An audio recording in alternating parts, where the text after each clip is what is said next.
The girl was dying, and she was doing it beautifully. That was Cale's first thought when he found her collapsed at the northern gates, which, upon reflection, probably said more about his deteriorating mental state than her actual condition.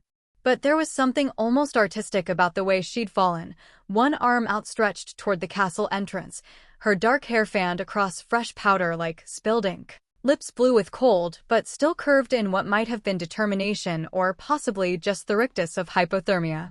Frost had already begun claiming her.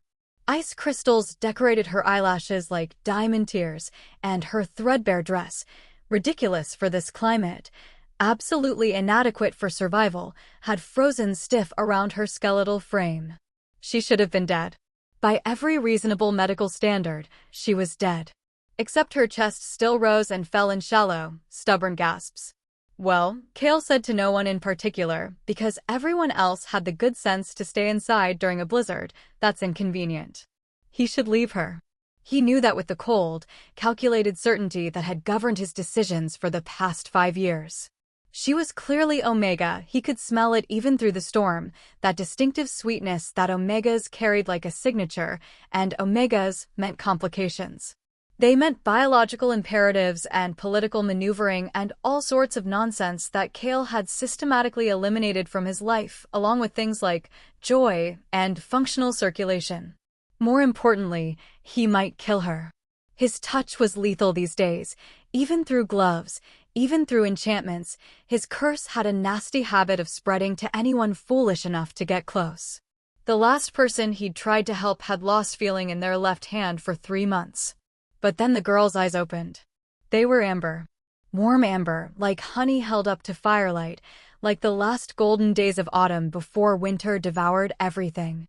They fixed on him with a clarity that shouldn't have been possible given her obvious physical deterioration, and she said, in a voice barely above a whisper, "The moon, bleeding silver, that's tonight, isn't it?" Then she smiled, actually smiled, as if dying on his doorstep was some kind of cosmic joke they were sharing, and passed out cold. "Fuck," said Cale Thorne, Alpha King of the Northern Tundra Kingdom, ruler of 16 territories, commander of the Frost Guard, and generally regarded as the most powerful and terrifying monarch in the known world. Then he picked her up and carried her inside. 5 years earlier. The night Cale killed his father, it was snowing. That detail felt important later, when the physicians were trying to establish a timeline of his curse's manifestation. As if the weather had somehow been complicit, as if the universe had looked at what was about to happen and thought, yes, this deserves atmospheric ambience. Cale had entered his father's chambers at midnight, which was perhaps unnecessarily dramatic, but also tactically sound. King Aldrich Thorne was a creature of habit. He took his sleeping draft at 11:30, dismissed his guards at 11:45, and was reliably unconscious by midnight. It was the kind of rigid schedule that made assassination almost embarrassingly easy, which probably explained why Aldrich had survived 16 separate murder attempts over his 30-year reign. The 17th, however, was from his own son. That made all the difference. "Hello, father," Cale had said, standing at the foot of the massive four-poster bed where the king lay snoring. "We need to talk about your hobbies." Aldrich had woken slowly, eyes unfocusing before sharpening with recognition, and, interestingly, no surprise whatsoever. He'd said, voice rough with sleep and sedatives. Finally. Cale had repeated, hand tightening on the knife he carried. "You were expecting this?" "My boy." Aldrich had laughed, a wet, rattling sound. "I've been expecting this since you turned 16 and realized what I was. I'm honestly impressed you waited this long. Sentiment? Strategy? Or just cowardice?" The answer was all three, but Cale wasn't about to give his father the satisfaction. "Where is she?"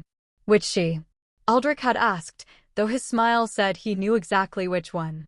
"I've entertained many guests in the southern dungeon over the years. You'll need to be more specific." Cale's wolf had risen then, pressing against his skin with murderous intent. The alpha power in the room had thickened until it was almost visible, until the temperature plummeted and frost began creeping across the windows. "The Omega you took from Riverside Village 3 nights ago. The one whose family you slaughtered when they tried to stop you." The one whose screams I heard from my chambers yesterday evening. That's she. Yes. Pretty little thing. Aldrich had sat up, apparently unconcerned about the knife, or the power, or the fact that his son was vibrating with barely controlled rage. Brown hair, green eyes, surprisingly spirited for a peasant Omega. She's probably still alive, if you're quick about this. I hadn't quite finished. He never completed that sentence. Later, when the council investigated, they would note that Cale had shown remarkable restraint given the circumstances. The killing blow had been clean, efficient, almost surgical in its precision. There had been no torture, no desecration of the body, none of the excessive violence that might have indicated a loss of control. What they didn't note, what they couldn't have known, was that when Cale's blade pierced his father's heart, he'd felt something inside himself break in answer. Some fundamental part of his soul had fractured like ice over a frozen lake, and the cold had rushed in to fill the empty spaces. By the time he reached the dungeons and found the girl, too late, always too late, his hands were already numb.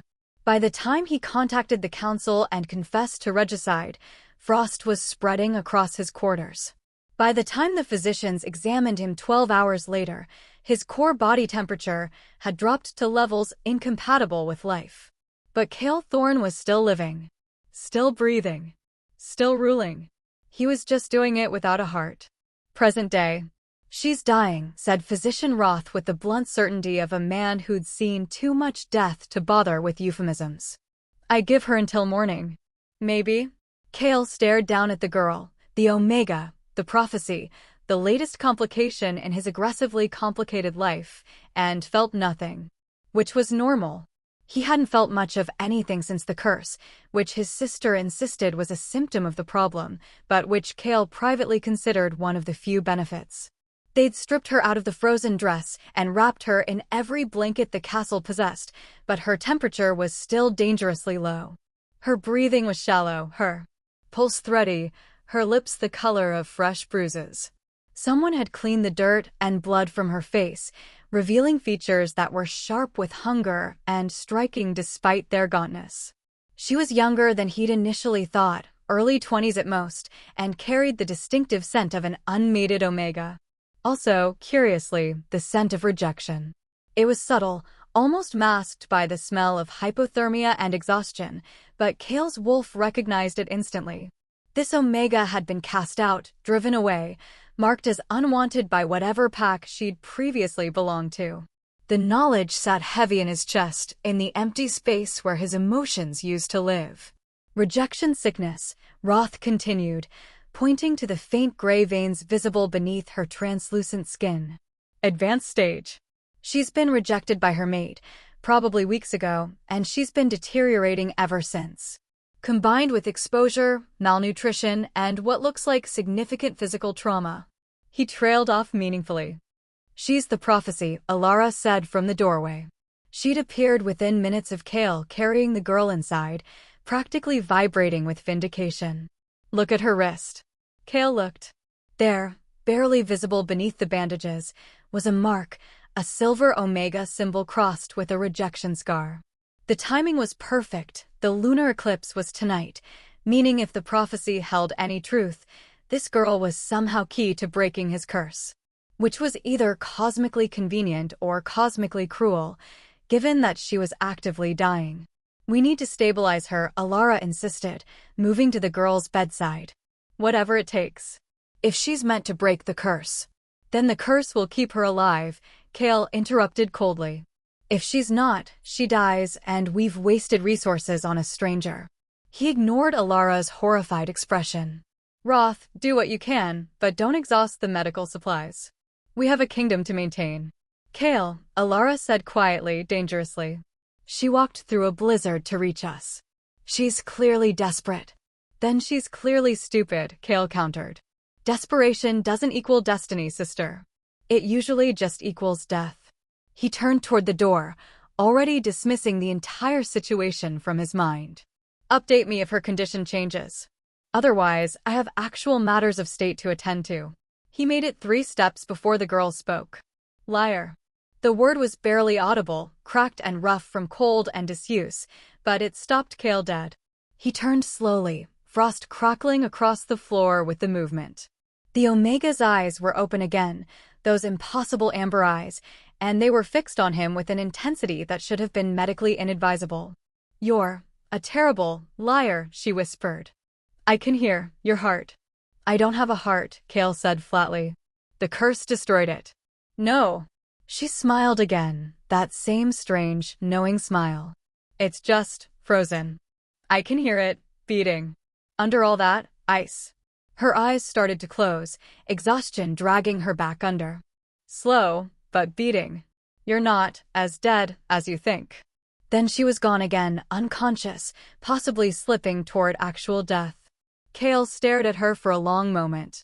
Then he looked at his hands, at the frost permanently coating his fingers, at the pale blue tinge of his own skin. "Keep her alive," he told Roth, voice carefully empty. "That's an order. But you just said—" "I changed my mind." Kale's eyes flashed with alpha command. "She stays alive. Whatever it costs. Whatever it takes. Am I understood?" Roth bowed quickly. "Yes, my king." Kale left the room before anyone could see his expression, before anyone could notice the hairline cracks spreading through his carefully maintained control. Because the girl was right. Underneath all the ice, buried beneath 5 years of frost and murder and self-imposed isolation, his heart was still beating. And for the first time since he'd killed his father, Cale Thorne felt something other than cold. He felt terrified. Chapter 2. The Omega Who Refused to Die. The girl didn't die. This was, according to physician Roth, medically improbable, scientifically baffling, and honestly starting to piss me off. By all reasonable metrics, she should have expired sometime around dawn. Instead, she'd stabilized, her temperature climbing to levels that wouldn't immediately result in organ failure, her breathing evening out into something approaching normal. The rejection sickness, however, remained. The gray veins still spider-webbed beneath her skin, pulsing with a darkness that no amount of medical intervention could touch.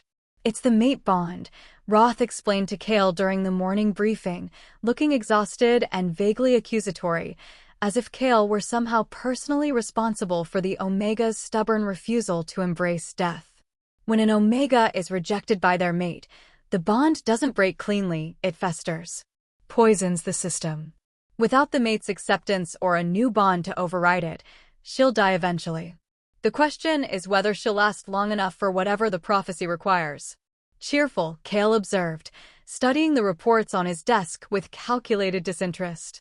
Trade agreements from the Southern Isles, border disputes with the Eastern Coalition, requests for aid from villages being swallowed by the advancing glaciers, the usual disasters.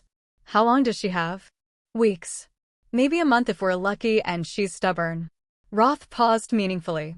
Though given that she walked through a blizzard while actively dying, I'm inclined to believe stubborn is her default setting. That surprised a laugh from Cale, short and sharp and rusty from disuse. Elara, who'd been lurking in the corner reviewing prophecy texts for the 17th time, looked up with an expression of shock so profound that Cale immediately regretted making any sound at all. "Did you just laugh?" she demanded. "No. You absolutely did. I heard it. Roth heard it. The castle heard it. I think the glaciers just retreated 3 feet in confusion." "Get out," Cale said without heat, returning his attention to the trade agreements. "Not until you admit that you care whether she lives or dies." "I care about the prophecy. The girl is incidental. You ordered Roth to save her whatever it costs. Those were your exact words." "I was being thorough." "You've never been thorough about anything except being emotionally unavailable," Elara shot back, moving closer to his desk.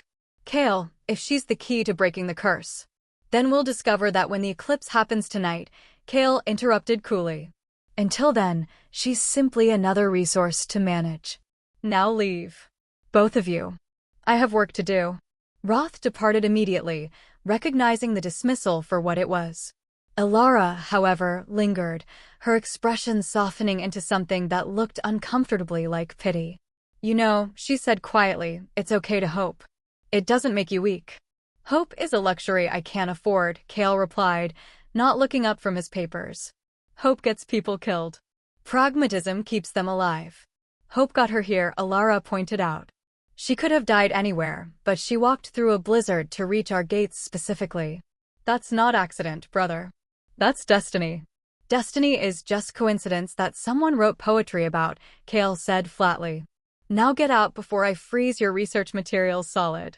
Alara went, finally, but not before placing one more crumbling manuscript on his desk.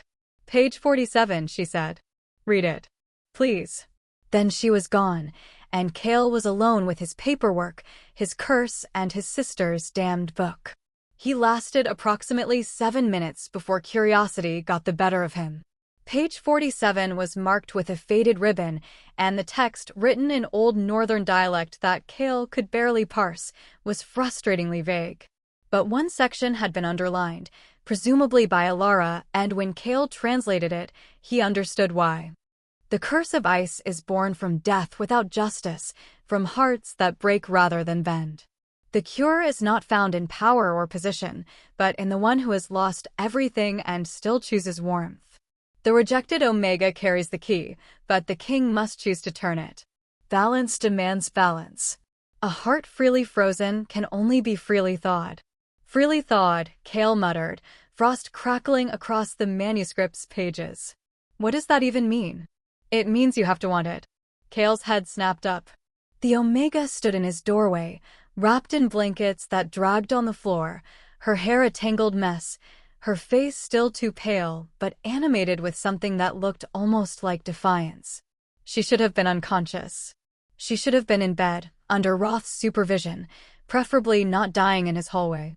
Instead, she was leaning against his doorframe with the casual confidence of someone who hadn't just spent the last 12 hours flirting with death. You, Kale said, standing abruptly, should be in the medical wing.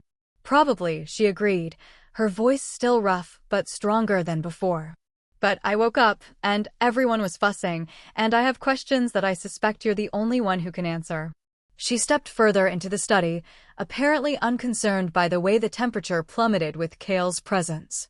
So, Ice King, cursed alpha, patricide enthusiast. Want to explain why you bothered saving me? The audacity was stunning. Kale had executed people for lesser displays of disrespect. Because the prophecy is bullshit, she interrupted, and now she was smiling that strange, knowing smile again. Or at least, not the whole story. You didn't save me because of some prophecy. You saved me because I told you your heart was still beating, and you wanted to believe it was true. Kale went very still. The frost on the walls thickened, icicles forming along the ceiling beams. You don't know what you're talking about. Don't I? She moved closer, seemingly oblivious to the danger, to the cold radiating from him in waves. I'm an Omega who was rejected by her mate, cast out by her pack, and left to die in the wilderness. I know what it feels like when everyone tells you you're already dead. When they look at you and see nothing but a problem to be managed or a corpse waiting to happen. She stopped directly in front of his desk, close enough that he could see the gray veins still pulsing beneath her skin, close enough that her warmth, that impossible, surviving warmth, cut through the cold like a blade.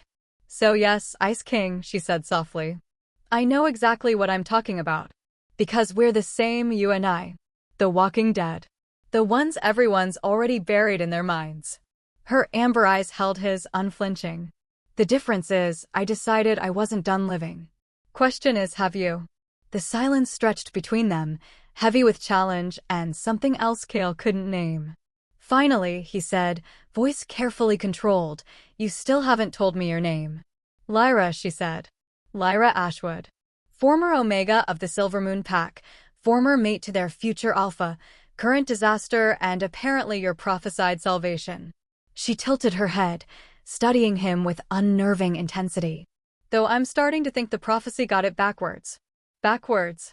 Maybe I'm not here to save you, Lyra said quietly. Maybe you're here to save me. Then she swayed, the defiance draining from her expression as exhaustion caught up with her rebellious escape from the medical wing. Kale moved without thinking, catching her before she hit the ground, and the moment his hands touched her, something impossible happened. Warmth. Not the painful burning of frostbite, not the aching cold of his usual existence, but actual, genuine warmth.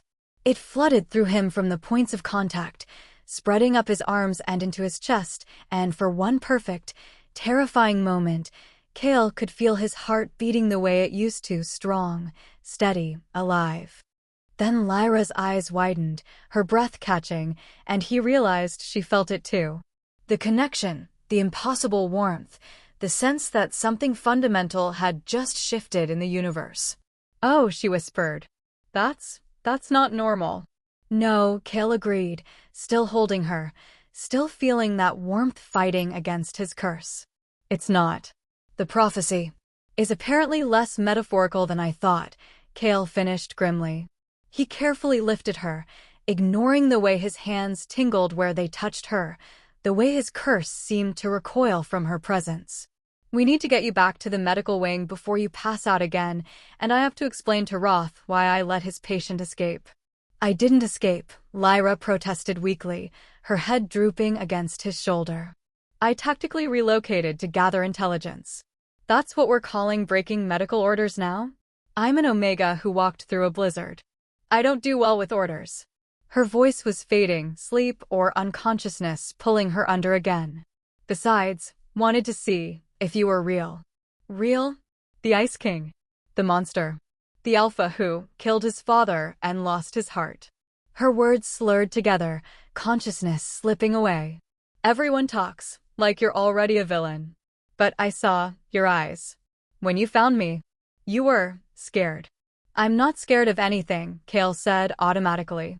"Liar," Lyra murmured, and then she was out, her body going slack in his arms. Cale carried her back to the medical wing in silence, his mind churning with implications and impossibilities. The warmth was already fading from his hands, the cold rushing back to reclaim its territory, but the memory of it remained. The knowledge that, for just a moment, he'd felt something other than the endless freeze. Roth met him at the door, looking resigned. "She escaped, didn't she?" "Tactically relocated," Cale corrected, laying Lyra back in the bed with surprising gentleness. "Watch her better. If she dies before the eclipse, we'll never know if the prophecy was real." "And if she lives?" Roth asked carefully. "What then?" Cale looked down at the Omega, at Lyra, at the impossible warmth wrapped in rejection scars and defiance. At the girl who'd looked at him and seen something other than a monster. At the one person in 5 years who'd made him feel human again, even if only for a moment. "Then I suppose we'll find out if destiny is real," he said quietly. "Or if we're both just doomed." He left before Roth could respond, before anyone could see the hairline cracks spreading further through his icy exterior. Because Lyra was wrong about one thing, Cale was scared. He was terrified. Not of the curse, not of death, not even of the prophecy. He was terrified of hope. And for the first time in 5 years, he was starting to feel it anyway. Chapter 3: The Eclipse. The moon began bleeding silver at precisely midnight. Cale watched from the castle's highest tower, wrapped in enchanted furs that did nothing against the cold radiating from his own skin, and wondered if prophecies ever came with instruction manuals. When the moon bleeds silver was delightfully poetic, but it offered precisely zero guidance on what he was supposed to do next. Stand dramatically in moonlight? Recite an ancient incantation? Wait for divine intervention while his kingdom continued its slow march toward frozen oblivion? "You look pensive," Alara observed, joining him at the balcony's edge. "Almost like you're worried." "I'm always worried. It's part of the job description." Cale kept his eyes on the eclipse, on the way the moon's silver light seemed to pulse and shimmer, casting strange shadows across the snow-covered landscape. "Where's Lyra?" "Medical wing, still. Roth has her under guard this time." Alara paused. "She asked about you." "Did she?" "Wanted to know if you were always this aggressively unpleasant or if it was a recent development brought on by the whole cursed Ice King situation." That surprised another rusty laugh from Cale. "What did you tell her?" "That you've been insufferable since birth, but the curse certainly hasn't helped." Alara moved closer, her expression turning serious. "She also asked about the night father died. About what really happened." Cale's hands tightened on the balcony railing, frost spreading across the stone. "That's not her concern, isn't it? If she's here to break the curse, she should understand where it came from." Alara touched his arm carefully, mindful of the cold. She's stronger than she looks, Kale. She can handle the truth. The truth, Kale said bitterly, is that I murdered my father in cold blood, condemned myself to this curse, and have spent 5 years watching my kingdom die because of it. What part of that inspires confidence in my leadership or my character? The part where you killed a monster to save an innocent, Alara said firmly. The part where you've ruled fairly despite your suffering. The part where you carried a dying Omega through a blizzard because somewhere under all that ice, you still have a conscience. She squeezed his arm. You're not the villain in this story, brother. Stop acting like you are. Before Kale could respond, a commotion erupted from below. Shouts, running footsteps, the distinctive sound of guards mobilizing. He exchanged a glance with Alara and they both moved for the stairs, Kale's heart, his frozen, supposedly dead heart, accelerating with something that might have been concern. They found chaos in the medical wing. Lyra was on her feet again, but this time she wasn't wandering calmly through corridors asking philosophical questions. She was convulsing, her body rigid with pain, those gray rejection veins now pulsing with a sickly black light that seemed to spread even as they watched. Roth and 3 other physicians surrounded her, trying desperately to stabilize her, but every time they touched her, she screamed. What happened? Kale demanded, pushing through the crowd. The eclipse, Roth said grimly, backing away from Lyra as she thrashed. The moment the moon turned silver, her rejection sickness accelerated. It's like the prophecy is forcing a crisis. Either she breaks through it, or it kills her. Balance demands balance, Alara whispered, horror dawning in her eyes. Death demands life. The prophecy isn't just about breaking your curse, Kale. It's about her surviving hers. They're connected. Kale stared at Lyra, at the Omega who'd walked through a blizzard, who'd looked at him and seen humanity instead of monstrosity, who'd made him feel warmth for the first time in 5 years. She was dying. Right here, right now, because of some cosmic balance he didn't understand and couldn't control. No, he said flatly. Kale. No. He moved forward, ignoring Roth's protests, ignoring the danger, ignoring everything except the girl who was dying because Destiny apparently had a sick sense of humor. Everyone out. Now. My king, you can't. Out. The command cracked through the room with alpha authority, so absolute that even Alara flinched. Guards and physicians scattered, leaving only Kale and Lyra in the suddenly silent space. She'd collapsed onto the bed, her breathing ragged, her skin gray with spreading poison. But her eyes, those impossible amber eyes, found his through the pain. Ice King, she rasped, attempting a smile even now. Come to, watch me die? No, Kale said again, this time to her, this time as a promise. I came to make you a proposal. Romantic. She coughed, and blood flecked her lips. But I think I'm a bit past accepting dates. The rejection sickness is killing you because your mate bond is broken, Kale said, sitting on the edge of the bed with no regard for propriety or caution. You need a new bond to override it.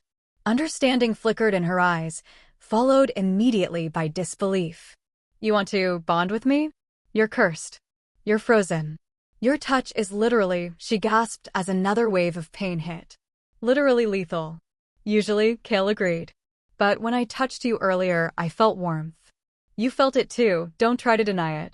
He reached out, taking her hand despite the risk, despite the curse, and felt it again, that impossible heat fighting against the cold.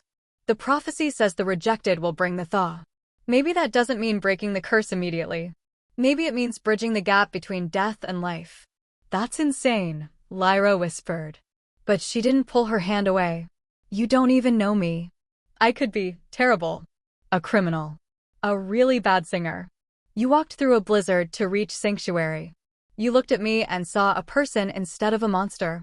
You refused to die even when dying would have been easier. Kale's grip tightened on her hand, his frost battling her warmth, neither one winning, but neither one surrendering. That's all I need to know. This is pity, she said, but her voice wavered. You feel guilty about the curse. About your father. About? This is survival, Kale interrupted. For both of us. Your rejection sickness needs a bond. My curse needs warmth. We're both dying, Lyra. This might save us or it might kill us faster. He leaned closer, his voice dropping. But at least we died choosing to fight instead of giving up. Lyra stared at him, pain and hope warring in her expression. The black veins pulsed faster, creeping toward her heart, and Cale could see the moment she realized she was out of time. Out of options. You're really bad at motivational speeches, she said finally. I'm aware. And this is probably the worst idea in the history of terrible ideas. Definitely. And if we both die, your kingdom is doomed. Most likely. Okay, Lyra said, and smiled, that strange, knowing, impossibly brave smile. Let's doom ourselves together then. The bonding process for shifters was instinctive, primal, written into their DNA alongside the ability to shift. For alphas and omegas, it was even more fundamental, a bite, a claim, a recognition of partnership that bypassed logic and went straight to the soul. Cale had never bonded before. Never wanted to, never saw the point when everyone he touched ended up frozen. But as he leaned forward, as Lyra tilted her head to expose her throat despite the obvious pain it cost her, something in him responded with startling intensity. His wolf surged forward, recognizing her omega on a level that transcended curses and prophecies. Mine, something primitive in him growled. Mine to protect. Mine to keep. Mine. This is going to hurt, he warned. Everything hurts already, Lyra replied. What's a little more? Cale bit down. The world exploded. Not metaphorically. Not poetically. The actual room shook with power as two broken bonds collided, as Cale's frozen curse met Lyra's rejection poison, and neither would yield. His ice flooded into her through the bite, and her warmth flooded into him in return, and for one impossible moment, everything was white light and agony and transformation. Cale heard himself scream. Heard Lyra scream with him. Felt his curse thrashing like a living thing, fighting the warmth, fighting the change, fighting the possibility of healing after 5 years of frozen death. And then, beneath all the pain, he felt something else. His heart. Not the frozen, barely beating thing he'd carried for 5 years, but his actual heart, thawing and beating and feeling for the first time since he'd killed his father. The ice cracked, shattered, reformed, and cracked again, and through it all, Lyra's warmth kept pouring into him like sunlight through a breaking storm. When the light finally faded, when the pain receded enough for thought, Cale found himself collapsed on the floor with Lyra in his arms. His arms, which were no longer covered in frost. His skin, which was no longer blue. His heart, which was beating strong and warm and very, very alive. Lyra, he said urgently, pulling back to check on her. Lyra, are you? She opened her eyes. The gray veins were gone. The black poison had vanished as if it had never been. Her skin was flushed with healthy color, her breathing steady, her amber eyes clear and bright. I'm alive, she whispered, wonder in her voice. We're both alive. The door burst open. Ilara rushed in, followed by Roth and half the castle guard, all of them stopping dead at the sight before them, their Ice King no longer frozen, holding an Omega who was no longer dying, in the center of a medical wing that was, for the first time in 5 years, not covered in frost. Well, Roth said into the stunned silence. That's medically improbable. Cale started laughing. Real laughter, warm and genuine and free, and he couldn't stop even when Ilara joined him, even when Lyra buried her face in his shoulder and laughed too, giddy with survival. The curse wasn't broken. Not entirely. Cale could feel it still, lurking beneath the surface, held at bay by the bond but not destroyed. But for the first time in 5 years, it wasn't winning. So, Lyra said eventually, pulling back to look at him. We're bonded now. Mated. Connected for life. Want to tell me your full name, or should I keep calling you Ice King? Cale, he said. Cale Thorne. Hello, Cale Thorne. She grinned, that strange brave smile he was starting to realize he'd do anything to protect. I think we have a kingdom to save. We do, he agreed. But first he stood, pulling her up with him, acutely aware that he could feel her warmth without pain now, that her touch was comfort instead of risk. First, I think we should probably tell everyone that the prophecy worked, before they decide we're both insane. Too late, Alara said cheerfully. I've thought you were insane for years. This just confirms it. But her eyes were bright with tears, and when she hugged her brother, actually hugged him, without fear of frostbite, Cale felt something else thaw in his chest. The kingdom, he said quietly, looking out the window at the snow-covered landscape. The glaciers. The curse isn't gone, Alara. It's just held back. Then we have work to do, Lyra said, her hand finding his. But at least now you're not doing it alone. Outside, the silver moon continued to bleed light across the frozen kingdom, and somewhere in the distance, the glaciers stopped advancing. It wasn't salvation. Not yet. But it was a beginning. Chapter 4. The Thaw. The kingdom didn't transform overnight. Prophecies, Cale discovered, were frustratingly literal about their limitations. Yes, the bond had stopped his curse from spreading. Yes, his body temperature had returned to something approaching normal. Yes, Lyra was alive and healthy and currently eating breakfast in his private dining room with the enthusiasm of someone making up for weeks of starvation. But the glaciers remained. The extended winter persisted. The damage done by 5 years of supernatural cold didn't magically reverse itself, because one cursed alpha finally found his humanity again. It's not enough, Cale said, reviewing the latest reports from the border villages. 3 more settlements had been evacuated in the past week, their inhabitants fleeing ahead of the advancing ice. The bond stabilized us, but the curse is still affecting the kingdom. It's just slower now. Then we need to finish what we started, Lyra replied, stealing a piece of bacon from his plate with zero remorse. The prophecy said the thaw will begin, not the thaw will instantly solve all your problems. These things take time. Time we might not have. Cale pushed the reports across the table. Read these. The southern glaciers are still moving. Crops are still failing. People are still dying from the cold. His voice hardened. I thought breaking the curse would save them. Instead, I've just prolonged their suffering. Lyra set down her fork, her amber eyes studying him with that unnerving intensity she seemed to specialize in. You're doing it again. Doing what? The self-flagellation thing. The I'm a monster who ruins everything routine. She leaned forward. Cale, you spent 5 years frozen solid and still managed to keep this kingdom functioning. You've negotiated trade agreements, maintained infrastructure, protected your people from external threats, all while literally dying from the inside out. That's not failure. That's heroic. Heroic would have been preventing the curse in the first place. Heroic was killing your father before he could hurt anyone else, Lyra said bluntly. You told me what he was, Cale. What he did to those Omegas, to his own people. You stopped a monster. The curse was cosmic backlash for patricide, yes, but it was justified patricide. There's a difference. Cale stared at her, something uncomfortable twisting in his chest. Guilt, maybe, or the remnants of shame he'd carried for 5 years. You weren't there. You didn't see. I saw the dungeons, Lyra interrupted quietly.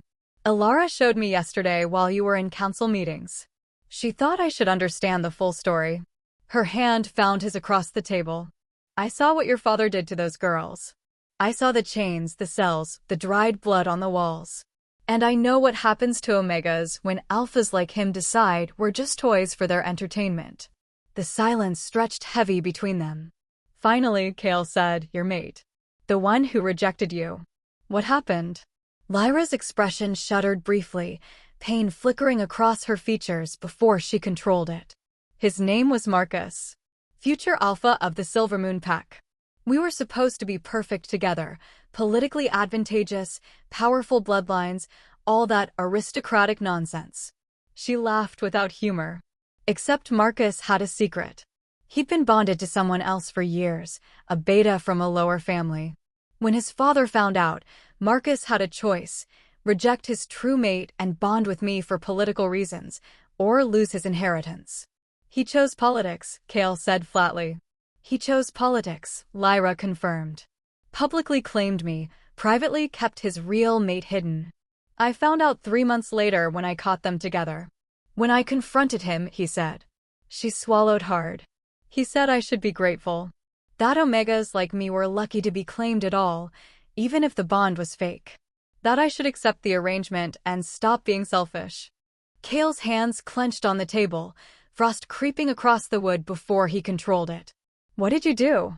I told him exactly where he could shove his political alliance, Lyra said with savage satisfaction. Called him out in front of the entire Pack Council. Demanded he officially reject the bond since he'd already betrayed it. Her smile turned brittle. He did. Publicly. Loudly. Made sure everyone knew I was a hysterical Omega who couldn't accept reasonable compromises. Then his father had me exiled for causing political embarrassment. They cast you out for refusing to accept abuse, Kale said, his voice dangerously quiet. They cast me out for being inconvenient, Lyra corrected. For not playing my role properly. For thinking I deserved basic respect and honesty. She met his eyes steadily. So yes, I know what it's like to be called a monster for doing the right thing. I know what it feels like when everyone tells you you're the problem, when they'd rather preserve a comfortable lie than deal with an uncomfortable truth. Kale understood then, with sudden clarity, why the prophecy had brought them together. Not because either of them was perfect or heroic or destined for greatness, but because they were both survivors of impossible choices, both branded as villains for refusing to accept unacceptable circumstances. The curse isn't just about me, he said slowly, pieces clicking into place. It's about balance. The oracle said death demands life. Ice demands warmth. I killed my father and my heart froze, that was the death. You survived rejection that should have killed you and kept your warmth, that's the life. The bond doesn't break the curse because the curse isn't meant to be broken, Lyra finished, understanding dawning in her eyes. It's meant to be balanced. Your ice with my warmth. Your death with my life. The kingdom won't thaw completely until we find equilibrium. But how? Alara asked from the doorway, making them both jump. She entered without apology, carrying another stack of ancient texts. Sorry, I was eavesdropping. Occupational hazard of being a research-obsessed sister. She dumped the books on the table. But Lyra's right. Every text I've found says the same thing. Curses born from justified actions can't be broken, only balanced. So how do we balance death and life? Kale looked at Lyra, at the Omega who'd refused to die, who'd walked through a blizzard to reach him, who'd looked at his frozen heart and decided it was worth thawing. An idea began forming, dangerous and possibly insane, but resonating with a rightness that felt like destiny finally making sense. The villages, he said. The evacuated ones, the dying ones, the ones being swallowed by glaciers. What if we didn't retreat from the cold? I'm sorry, what? Alara looked alarmed. Kale, the cold is killing them. The curse's cold is killing them, Kale corrected.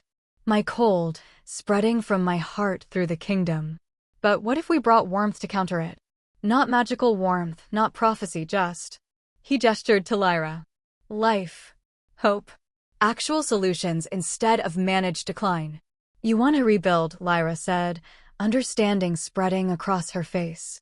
Not evacuate and retreat, but actually reclaim the frozen territories. With what resources? Alara demanded. We've been operating on emergency protocols for years. Then we changed protocols, Kale said, feeling something ignite in his chest that might have been actual enthusiasm. We've been treating the curse like a terminal disease, managing symptoms while waiting to die. What if we treated it like a challenge to overcome? Use the bond stability as a foundation to actually fight back. That's insane, Alara said. Completely, Lyra agreed. It'll probably fail spectacularly, Kale added. Almost certainly, Alara confirmed. They looked at each other, and simultaneously, all three of them grinned. I'll start organizing supply caravans to the border villages, Alara said, already moving toward the door. If we're doing this, we need infrastructure rebuilt before the next winter, the normal winter, not your cursed winter. I'll coordinate with the displaced families, Lyra offered. Omegas are good at community organization. We'll need housing, food distribution, medical supplies. And I'll handle the political nonsense, Kale finished. Trade agreements, resource allocation, convincing the council that their king hasn't completely lost his mind. He paused. Again. Too late for that, Lyra said cheerfully, but she was smiling, and when she took his hand, the warmth of her touch felt like possibility. Over the following weeks, something extraordinary happened. The kingdom began fighting back. It started small. Repair crews sent to reinforce buildings in threatened villages, supply caravans bringing food and fuel to isolated communities, medical teams treating cold-related illnesses with renewed resources. Cale threw himself into the effort with the same calculated precision he'd brought to managing decline, except now he was managing growth, reclamation, recovery. And everywhere he went, Lyra went with him. She had a gift for people that Cale had never possessed, even before the curse. Where he saw logistics and numbers, she saw individuals and needs. Where he offered practical solutions, she offered hope. Together, they made an effective team, the Ice King and his Omega, death and life balanced. But the glaciers still advanced. Slower now, noticeably slower, but still advancing. And every night, Cale felt the curse testing the bond, probing for weaknesses, trying to reclaim the territory it had lost. The bond held, but it was a constant battle, and he could see the toll it took on Lyra even when she tried to hide it. "It's not enough," he said one evening, standing in their shared chambers and staring at maps that showed the glacier's positions. "We're slowing the curse, but we're not stopping it. Eventually, it'll find a way through." Lyra came up behind him, wrapping her arms around his waist. "Then we need to address the root cause." "Which is?" "Your father's death," she said quietly. "The curse began when you killed him. It manifested from your guilt, your self-condemnation, your belief that you'd become a monster by stopping one. The oracle said death demands life, but she also said a heart freely frozen can only be freely thawed." Cale turned in her arms, understanding dawning. "I froze my own heart. The curse didn't do it, I did, when I decided I didn't deserve to feel anything after what I'd done." "So unfreeze it," Lyra said simply. "Stop punishing yourself for saving people. Accept that you did the right thing, that you're not your father, that you deserve to live without carrying his crimes as your burden." "That easy?" Cale asked skeptically. "No," Lyra admitted. "Probably the hardest thing you'll ever do. But I'll be here. Balance, remember? Your ice, my warmth. Your death, my life. You don't have to do this alone anymore." Cale looked at her, at the Omega who'd survived rejection, who'd walked through a blizzard, who'd bonded with a cursed king and decided they were going to save a kingdom through sheer stubborn determination. And he realized she was right. He'd spent 5 years frozen because he'd chosen to freeze. The curse had only manifested what was already happening in his heart. "I need to visit the throne room," he said suddenly. "Where it happened. Where I killed him." Lyra didn't question it. "I'm coming with you." The throne room had been sealed since that night, preserved exactly as it was when the council investigated. Cale hadn't returned in 5 years, couldn't bear to face the physical evidence of his choice. But now, with Lyra's hand warm in his, he walked through the doors and confronted the past. The bloodstain was still there, faded but visible on the marble floor. The throne sat empty, waiting for a king who'd never claimed it properly, too consumed by guilt to actually rule from the seat he'd killed for. "Tell me what happened," Lyra said. "Not the official story. The real one." So Cale did. He told her about the screams he'd heard, about finding the dungeons, about the moment he'd realized his father wasn't just cruel, but monstrous. About the choice he'd made, kill a king or let him continue destroying innocent lives. "I told myself it was justice," he finished. "But when I actually did it, when I looked at his blood on my hands, all I could think was that I'd become exactly what I hated. A killer. A monster. Someone who takes lives." His voice cracked. "How was I any different from him?" "Because he chose victims," Lyra said firmly. "You chose to stop him. That's the difference, Cale. Intent. Purpose. He killed for pleasure and power. You killed to protect and save." She moved to stand directly in front of him, forcing him to meet her eyes. "You spent 5 years believing you were a monster. But monsters don't agonize over their choices. They don't freeze their hearts with guilt. They don't spend half a decade trying to save a kingdom while dying from the inside out." "Then what am I?" Cale whispered. "Human," Lyra said simply. Flawed, complicated, trying to do right in impossible circumstances. Just human. Just like the rest of us. Something broke in Cale then. The last wall he'd built around his frozen heart. The final defense against feeling. He collapsed to his knees in front of the bloodstain, and for the first time in 5 years, he let himself grieve. Not for his father, who deserved his fate, but for the boy he'd been before that night. For the innocence lost, for the choice that shouldn't have been necessary, for the weight he'd carried alone for so long. Lyra knelt with him, holding him while he shook, and her warmth flooded through the bond in waves. Warmth without judgment, acceptance without conditions, life meeting death and refusing to let it win. And in the throne room, where blood had once stained the floor and a heart had frozen in grief, something fundamental shifted. The last of the ice around Cale's heart didn't crack or shatter. It simply melted. Outside, across the entire kingdom, the glaciers stopped advancing. And then, slowly but unmistakably, they began to. Chapter 5: Balance. Spring came to the northern tundra kingdom for the first time in 6 years. It arrived tentatively, as if afraid of being rejected, bringing with it green shoots pushing through melting snow and the sound of running water where there had been only ice. The glaciers retreated steadily, revealing villages that had been abandoned, trade routes that had been impassable, farmland that had been frozen solid. Cale watched it from the castle balcony, Lyra tucked against his side, and felt something he'd forgotten existed: contentment. "The council wants to schedule your formal coronation," Lyra said, her head resting on his shoulder. "Apparently ruling for 5 years doesn't count if you never actually sit on the throne." "The throne is covered in bloodstains," Cale pointed out. "They cleaned it. Extensively. With both soap and magic." She poked his ribs. "You're running out of excuses, Ice King." "Former Ice King," he corrected. "Current temperature is a balmy 98.6 degrees Fahrenheit. I'm disgustingly normal now." "You're many things," Lyra said, laughing. "Normal is not one of them." She was right, of course. The curse hadn't disappeared entirely. Cale could still feel it, a cold presence lurking at the edges of his awareness. But it was quiet now, balanced by Lyra's warmth, held in check by their bond and his acceptance of what he'd done and why. The oracle had been right. Death demanded life, ice demanded warmth, and balance demanded balance. Cale couldn't change the past, couldn't undo his father's death or erase the necessity of that choice. But he could choose how to carry it forward, not as a burden of guilt that froze everything around him, but as a reminder of why his rule mattered. Why protecting the vulnerable was worth any cost. Why some lines, once crossed, could never be uncrossed, but that didn't mean the crossing hadn't been necessary.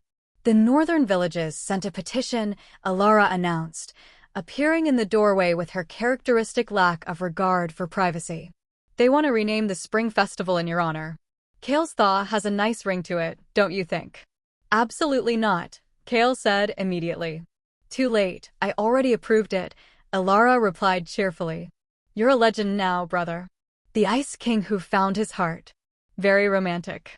"The bards are already composing ballads." "Please tell me you're joking."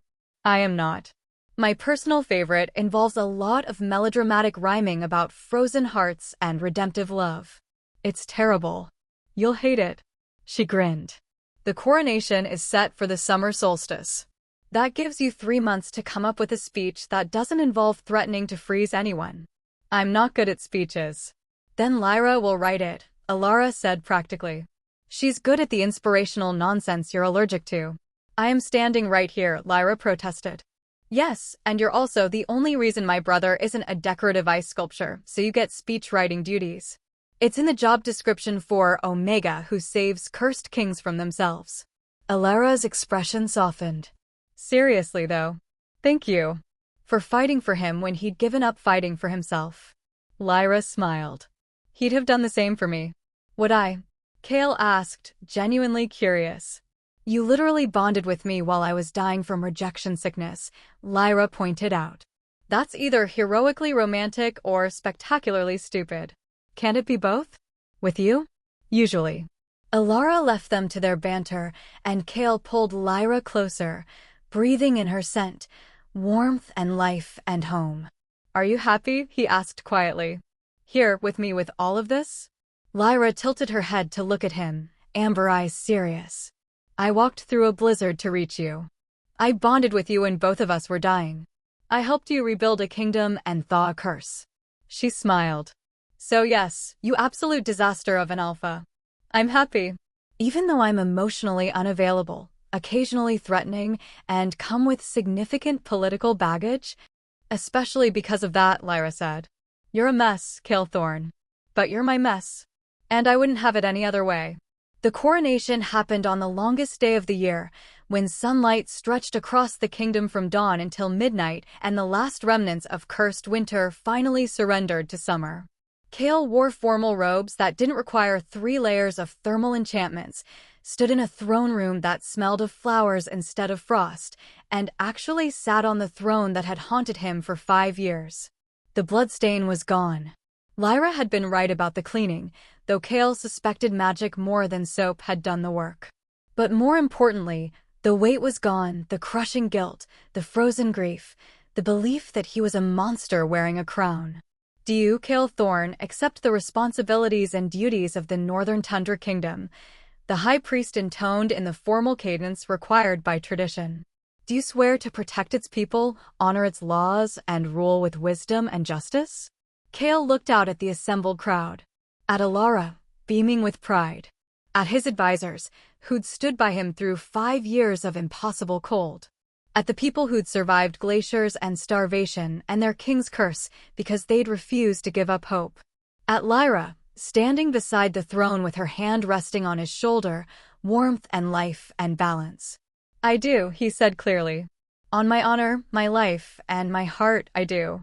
The crown was placed, the kingdom celebrated, and somewhere in the distant mountains, the last of the supernatural glaciers melted into ordinary spring runoff. Later, when the celebrations had faded and the castle had quieted, Cale found himself back in his study with Lyra, reviewing reports on crop projections and trade negotiations and all the mundane miracles of a kingdom that was actually thriving. We did it, Lyra said wonderingly, looking at the maps that showed green spreading across formerly frozen territories. We actually saved the kingdom. You saved the kingdom, Cale corrected. I was just along for the ride. You carried me through a blizzard. You told me my heart was still beating. You bonded with me while I was dying. You refused to die. We saved each other, Lyra said firmly, settling the argument. Death and life. Ice and warmth. Balance. Balance, Cale agreed, pulling her into his lap and marveling at the simple miracle of being able to do so without fear. Speaking of which, the council suggested we should consider producing an heir. Something about ensuring the continuation of the newly balanced royal line. Lyra laughed. Are they always this romantic about political necessities? Usually they're worse. He nuzzled her neck, breathing in her scent. Though I'm not opposed to the idea. Eventually. When we're not still cleaning up the aftermath of a 5-year curse. Eventually, Lyra agreed. After we've rebuilt the border villages, stabilized the agricultural systems, and convinced your advisors that I'm not going to spontaneously combust from proximity to your residual ice curse.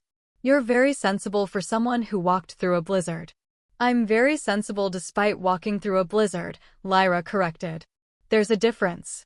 Cale kissed her then, slow and warm and full of promise, and felt his heart, his actual, functioning, gloriously alive heart, beat steadily in his chest. No frost, no freeze, no curse threatening to swallow everything he touched. Just warmth. Just life. Just balance. I love you, he said, the words still foreign on his tongue, but feeling right in a way nothing had since before his father's death. I should have said it sooner, but you're emotionally constipated and terrible at feelings, Lyra finished helpfully. I know.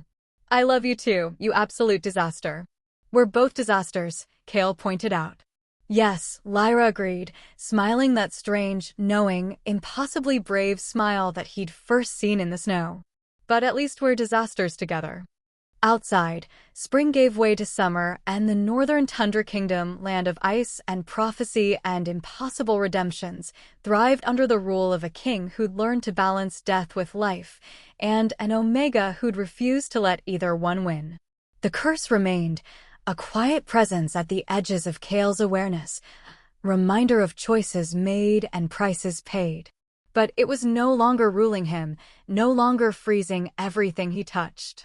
It was simply part of him now, balanced by Lyra's warmth, integrated into a life that had learned to contain both darkness and light.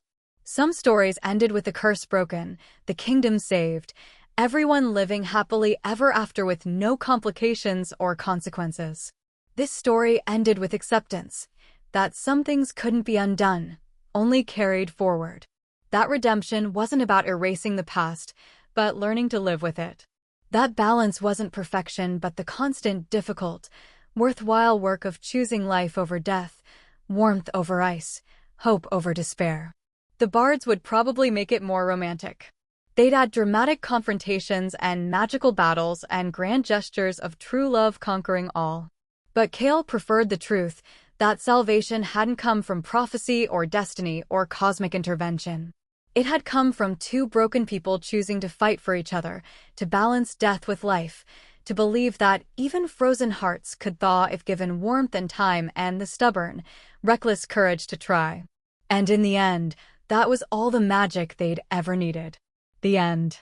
In the years that followed, the northern tundra kingdom became known not for its curse or its cold, but for its unexpected springs and the Alpha King who ruled with ice-touched wisdom and an Omega Queen who taught an entire kingdom that rejection wasn't the end of the story, just the beginning of a better one. The Oracle, when asked if she'd foreseen the outcome, simply smiled and said, "Balance demands balance." I just pointed them in the right direction. The rest was always their choice. And deep in the royal archives, Elara added a final note to her research. Prophecies are useful for identifying problems. But solutions always require something prophecies can't provide, the courage to believe that frozen things can thaw, broken things can heal, and death is not the final word when life refuses to surrender. Below that, in Cale's precise handwriting, someone had added, also, it helps to have an Omega who's too stubborn to die and too brave to give up. Recommend this for all future curse-breaking endeavors. And below that, in Lyra's flowing script, you're both ridiculous. But you're not wrong. If you love this story, click on the subscribe button. By clicking on the subscribe button, you ensure you don't miss the next story. That might just be the one you've been waiting to hear.